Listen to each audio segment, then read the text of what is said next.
찬송가 304장을 부르시겠습니다. 304장입니다.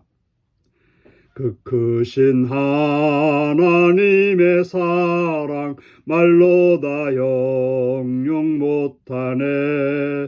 저 높고 높은 별을 넘어 이 낮고 낮은 땅 위에 죄범한 영혼 구하려 그 아들 보내사 화목제물 삼으시고 죄 용서하셨네. 하나님 크신 사랑은 측량다 못하네.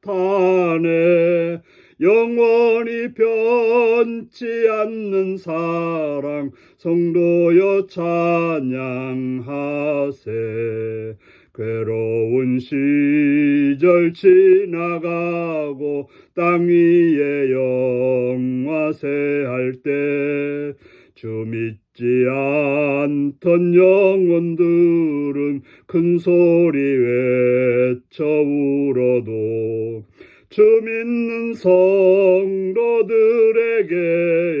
큰 사랑 베푸사 우리의 죄 사했으니 그네 잊을까.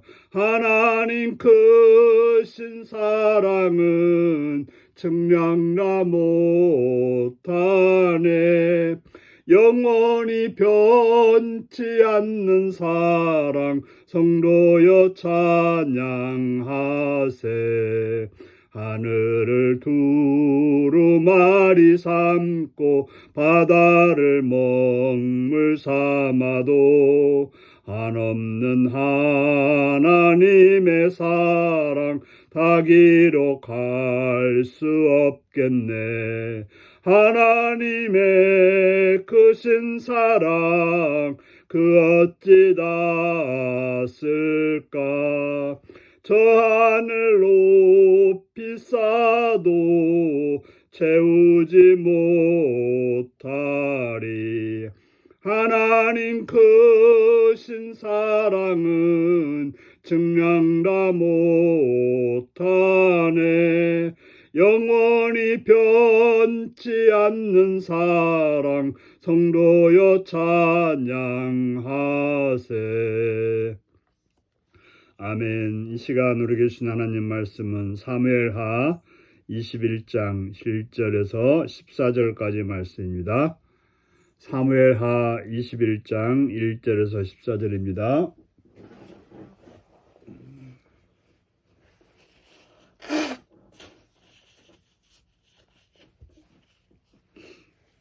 교독하시겠습니다. 다윗의 시대에 해를 거듭하여 3년 기근이 있으므로 다윗이 여호와 앞에 간구하며 여호와께서 이르시되 이는 사울의 피를 흘린 그의 집으로 말미암이니 그가 기브온의 사람을 죽였음이라 하시니라. 기브온 사람은 이스라엘 족속이 아니요 그들은 아모리 사람 중에서 남은 자라. 이스라엘 족속들이 전에 그들에게 맹세하였거늘 사울이 이스라엘과 유다 족속을 위하여 열심히 있으므로 그들을 죽이고자 하였더라. 이에 왕이 기브온 사람을 불러 그들에게 물으니라. 다윗이 그들에게 묻되 내가 너희를 위하여 어떻게 하랴. 내가 어떻게 속죄하여야 너희가 여호와의 기업을 위하여 복을 빌겠느냐 하니 기브온 사람이 그에게 대답하되 사울과 그의 집과 우리 사이의 문제는 은금에 있지 아니하오며 이스라엘 가운데서 사람을 죽이는 문제도 우리에게 있지 아니하니이다 하니라. 왕이 이르되 너희가 말하는 대로 시행하리라. 그들이 왕께 아뢰되 우리를 학살하였고 또 우리를 멸하여 이스라엘 영토에 내에 머물지 못하게 하려고 모해한 사람의 자손 7사람을 우리에게 내주소서.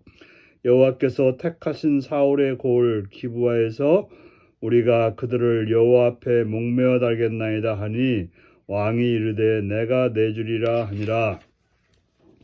그러나 다윗과 사울의 아들 요나단 사이에 서로 여호와를 두고 맹세한 것이 있으므로 왕이 사울의 손자 요나단의 아들 무보셋을 아끼고 왕이 이에 아야의 딸 리스바에게서 난 자 곧 사울의 두 아들 알모니와 무보셋과 사울의 딸 메랍에게서 난 자 곧 무올랏 사람 바르실레의 아들 아드니엘의 5 아들을 붙잡아 그들을 기브온 사람의 손에 넘기니 기브온 사람이 그들을 산 위에서 여호와 앞에 목매어 달매 그들이 7 사람이 동시에 죽으니 죽은 때는 곡식 빼는 첫날 곧 보리 베기 시작한 때더라. 아야의 딸 리스바가 굵은 배를 가져다가 자기를 위하여 바위에 펴고 곡식 빼기 시작한 때부터 하늘에서 비가 시체에 쏟아지기까지 그 시체에 낮에는 공중에 새가 앉지 못하게 하고 밤에는 들짐승이 범하지 못하게 한지라. 이에 아야의 딸 사울의 첩 리스바가 행한 일이 다윗에게 알려지매 다윗이 가서 사울의 뼈와 그의 아들 요나단의 뼈를 길르한 야벳 사람에게서 가져가니 이는 전에 블렛 사람들이 사울을 길보아에서 죽여 블렛 사람들의 벳산 거리에 매단 것을 그들이 가만히 가져온 것이라. 다윗이 그곳에서 사울의 뼈와 그의 아들 요나단의 뼈를 가지고 올라오매 사람들이 그 달려 죽은 자들의 뼈를 거두어다가 사울과 그의 아들 요나단의 뼈와 함께 베냐민 땅 셀라에서 그의 아버지 기스의 묘에 장사하되 모두 왕의 명령을 따라 행하니라. 그 후에야 하나님이 그 땅을 위한 기도를 들으시니라. 아멘. 오늘은 속죄에 따르는 기도의 응답이라는 제목으로 말씀을 나누겠습니다. 오늘 이야기는 이제 20장까지 해서 사무엘서의 중심 이야기가 마무리되고 21장부터 24장은 부록으로 시대와 장르가 이야기가 섞여 있습니다. 21장은 다윗의 범죄 이전의 이야기를 다루어 주고 있습니다. 그 나라에 3년 동안 기근이 있어서 다윗이 하나님께 간구하자 하나님은 사울이 기브온 사람들을 무고하게 죽였기 때문이라고 답하십니다. 원한이 있다라고 말하는 거죠. 원한 때문에 이러한 기근이 있다라고 말하고 있습니다. 기브온 사람은 원래 가나안 족속이었지만 우리가 여호수아서를 보면 여호수아를 속이고 여호수아와 맹세를 해서 이스라엘 중에 이스라엘 땅 안에 살았던 사람들입니다. 그런데 사울은 그들을 싫어했습니다. 또 백성들도 싫어하는 사람들이 있었는데 그들을 탄압하고 죽인 것입니다. 어떻게 보면 지금으로 보면 난민들이 와서 살았는데 난민들 때문에 뭔가 자기들의 일거리가 빼앗기고 아니면 어려움이 있다고 해서 그들을 학살했던 것입니다. 그들을 탄압했던 것입니다. 그때 기브온 사람들에게 다윗이 소원을 묻자 사울의 남자 7명을 처형할 수 있게 해달라고 하는 피해 복수를 요청합니다.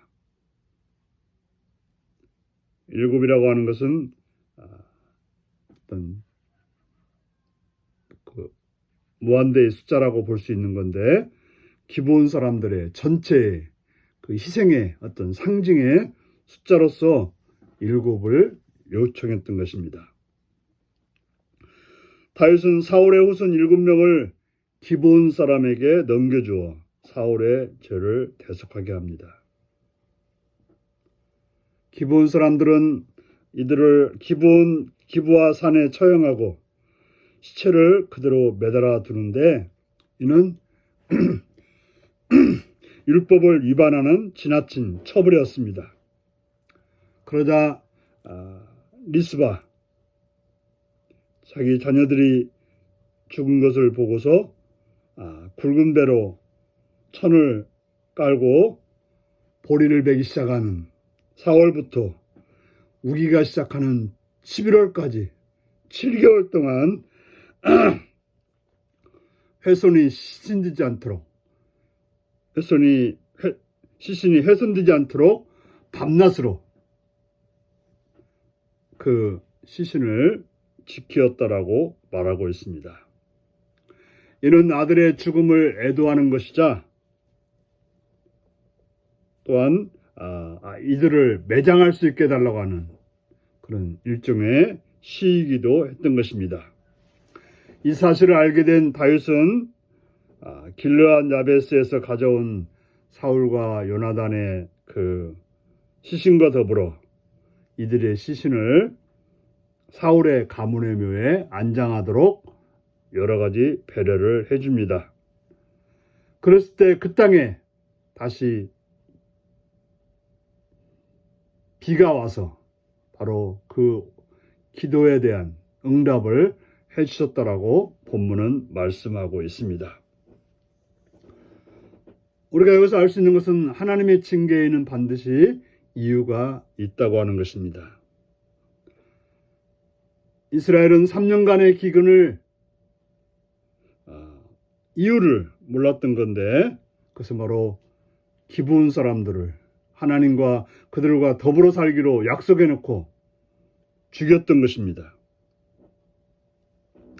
우리에게 어떤 어려움이 있다고 하면 그 어려움 때문에 하나님을 원망하기보다는 그 원인을 하나님 앞에서 우리는 찾아야 될 것입니다.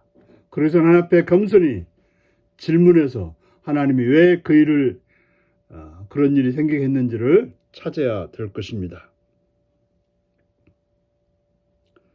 우리가 고난과 시련이 있을 때 참으로 힘들지만 그러나 그걸 통해서 하나님 앞에 나가서 하나님의 뜻을 구하는 것은 결과적으로 우리가 참된 길로 승분이 되는 길로 나갈 수 있다는 것을 기억하시고 여러분들에게 닥쳐온 고난을 통해서 하나님께로 나가는 하나님을 만나는 하나님의 은혜를 입는 복된 여러분들이 되시기를 바랍니다. 기도하겠습니다.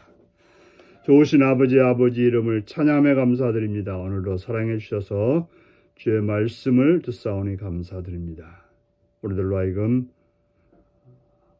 참으로 이해될 수 없는 어려운 일 속에서 하나님의 뜻을 찾고 하나님이 원하는 바를 행할 수 있는 그래서 하나님의 은혜를 입고 살아가는 삶이 되게 하여 주옵소서.